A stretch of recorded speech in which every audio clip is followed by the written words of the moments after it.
छत्तीसगढ़ की विष्णुदेव सरकार ने प्रदेश की आबकारी नीति में एक ऐसा बड़ा बदलाव किया है जिसने न सिर्फ शराब के शौकीनों को चौंकाया है बल्कि पुलिस और प्रशासन के माथे पर भी चिंता की लकीरें खींच दी हैं।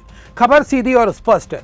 छत्तीसगढ़ में अब ड्राई डे यानी शुष्क दिवसों की संख्या पर बड़ी कैंची चला दी गई है। जी हां, अब तक आप और हम जानते थे कि साल भर में कुछ विशेष त्योहारों और महापुरुषों की जयंतियों पर शराब की बिक्री पूरी तरह प्रतिबंधित होती थी। नियमों के मुताबिक साल में 7 दिन ड्राई डे हुआ करते थे, लेकिन नई आबकारी नीति के तहत अब यह संख्या घटाकर केवल 4 कर दी गई है। इसका सीधा मतलब यह है कि जिन 3 दिनों को लिस्ट से बाहर किया गया है उन दिनों अब शराब की दुकानें खुली रहेंगी। CGNN लाइव में अभिषेक दुबे का आपको नमस्कार। सबसे पहले बात करते हैं उस त्योहार की जिसका इंतजार हर किसी को होता है। जी हां, होली। रंगों का यह त्योहार इस बार 4 मार्च को मनाया जाएगा। बीते सालों तक यह नियम यह था कि होली के दिन शराब की दुकानें बंद रहती थी ताकि हुड़दंग और विवादों पर लगाम लगाई जा सके, लेकिन सरकार के नए फैसले के मुताबिक इस बार होली पर शराब की दुकानें बंद नहीं रहेंगी। होलिका दहन के अगले दिन जब पूरा प्रदेश रंगों में सराबोर होगा तब भी मदिरा की बिक्री जारी रहेगी। सरकार के इस फैसले को एक खास वर्ग के लिए राहत की खबर माना जा रहा है, जिन्हें पहले त्योहारों के दिन शराब का इंतजाम करने के लिए या तो ब्लैक में अधिक कीमत चुकानी पड़ती थी या पहले से ही स्टॉक रखना पड़ता था।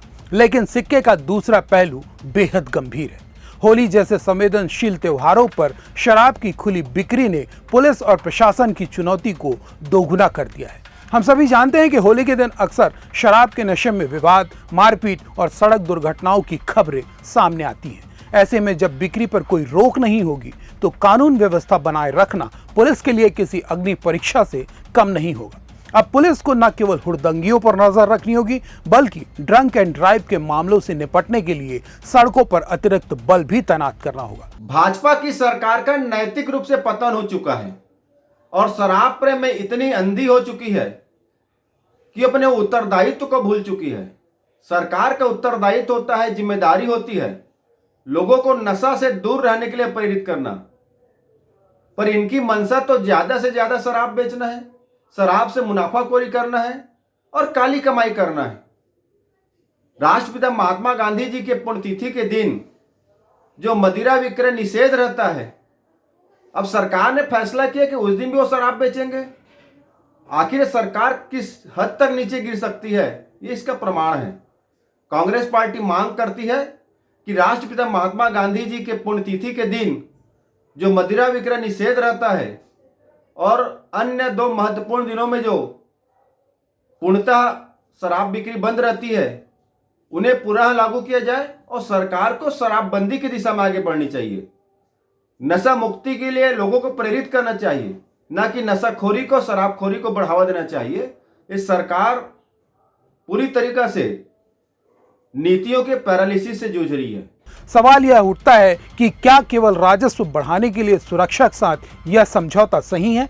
इस लिस्ट में केवल होली ही नहीं, सरकार ने महात्मा गांधी के निर्वाण दिवस यानी 30 जनवरी और मुहर्रम को भी ड्राई डे की सूची से हटा दिया है। आपको याद होगा कि बीते 30 जनवरी को जब बापू की पुण्यतिथि पर शराब की दुकानें खुली थी तो प्रदेश भर में इसका तीखा विरोध हुआ था। कांग्रेस कार्यकर्ताओं ने इसे महात्मा गांधी के आदर्शों का अपमान बताते हुए अलग अलग शहरों में शराब दुकानों के सामने प्रदर्शन किया था। प्रदर्शनकारियों का तर्क था कि सत्य और अहिंसा के पुजारी की पुण्यतिथि पर शराब बिकना दुर्भाग्यपूर्ण है और यह जन भावनाओं के खिलाफ है। बावजूद इसके नई नीति लागू हो चुकी है। अब साल भर में केवल 4 दिन ही ड्राई डे रहेंगे। सरकार की मंशा स्पष्ट है कि इससे अवैध शराब की बिक्री और बिचौलियों के मुनाफे पर रोक लगेगी, साथ ही सरकारी खजाने में राजस्व की बढ़ोतरी होगी। लेकिन बड़ा सवाल यह है कि त्योहारों के दौरान शांति व्यवस्था और सामाजिक मर्यादा को बनाए रखने के लिए प्रशासन कितनी मुस्तैदी दिखा पाएगा। होली आने वाली है और यह फैसला जमीन पर क्या असर दिखाता है यह देखना बेहद महत्वपूर्ण होगा। सरकार के इस फैसले पर आपकी क्या राय है? क्या त्योहारों पर शराब की दुकानें खुली रहनी चाहिए या फिर पुराने नियम ही सही थे? अपनी राय हमें कमेंट बॉक्स में जरूर बताएं। वीडियो को लाइक करें और चैनल को सब्सक्राइब करना ना भूलें। नमस्कार।